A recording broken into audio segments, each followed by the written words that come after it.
आपल्यासोबत खासदार सुप्रिया सुळे ताई, खूप सारं स्वागत ताई. एकंदर आज रोहित पवार राष्ट्रवादी काँग्रेसचे आमदार आणि पवार घराण्याचे एक सदस्य, कुटुंबाचे सदस्य, कसं पाहता या कारवाईकडे?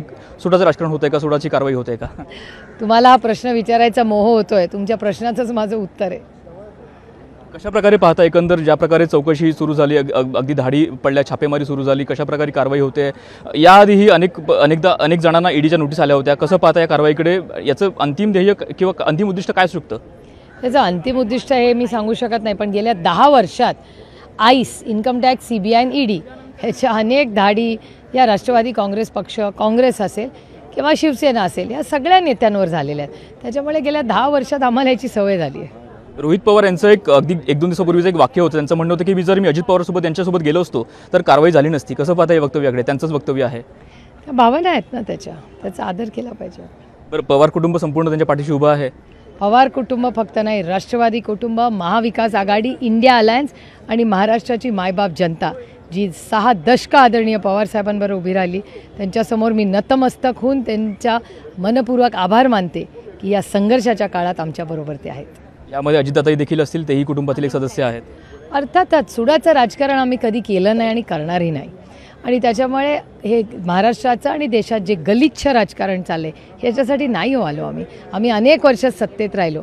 आम्ही नाही कधी सुडाचं राजकारण केलं आणि कधी आता आलो की करणारही नाही.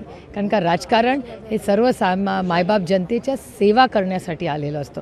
कोणावर सूडबुद्धीनी काही करण्यासाठी नसतं हो राजकारण.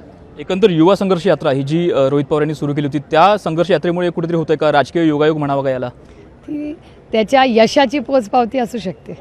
अच्छा, यशाची पोचपावती शकते म्हणजे हे असू शकते. अशी भावना जर तुमच्या मनात येत, तशीच दबक्या आवाजात अनेक लोकांकडून ही मला सांगितलं जातं.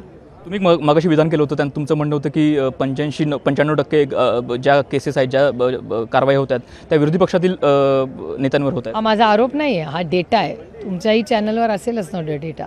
तो पार्लमेंटरी डेटा आहे, माझा काल्पनिक डेटा नाही आहे. या संदर्भात भविष्यामध्ये कोणती लढाई अपेक्षित आहे? सर्व राजकीय पक्ष किंवा अगदी इंडिया आघाडी?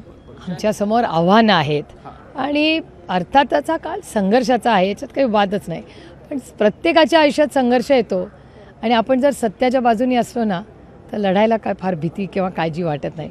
सत्यमेव जयते, लढेंगे और जीतेंगे. रोहित पवार चौकशीला सामोरे गेलेले आहे. त्यांच्यासोबत तुम्ही भारतीय संविधान दिलेलं आहे आणि एकंदर एक पुस्तक देखील दिलेलं आहे, कृष्णाकाठ. काय सांगू पाहता या संपूर्ण पुस्तकात? कृष्णाकाठ हे आदरणीय पवार साहेबांचं प्रिय पुस्तक आहे.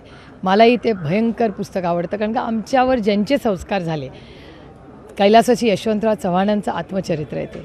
त्याच्यामुळे आम्ही चव्हाण साहेबांच्याच तालमीत लहानाचे मोठे झालो आहे, त्यांचेच संस्कार आमच्यावर आहेत. त्याच्यामुळे अशा काळामध्ये जर चव्हाण साहेबांचं स्मरण केलं, त्यांच्या विचारांचं स्मरण केलं तर संघर्ष खूप सोपा होतो.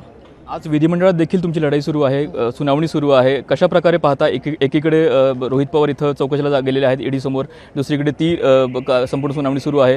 राष्ट्रवादी काँग्रेसला कोंडीत पकडण्याचा प्रयत्न सुरू आहे का? नाही हो, कोंडीत कसला संघर्ष आहे, ताकदीने लढून. त्याच्यात काय, आम्ही शिकलो आहे सगळ्या फॅकल्टीज, मेंदू चालतो, हात पाय सगळं चालतं ना, काय प्रॉब्लेम आहे? स्पीकरच्या ऑफिसमध्येही आमचे नेते आहेत, ईडीमध्येही आमचे नेते आहेत.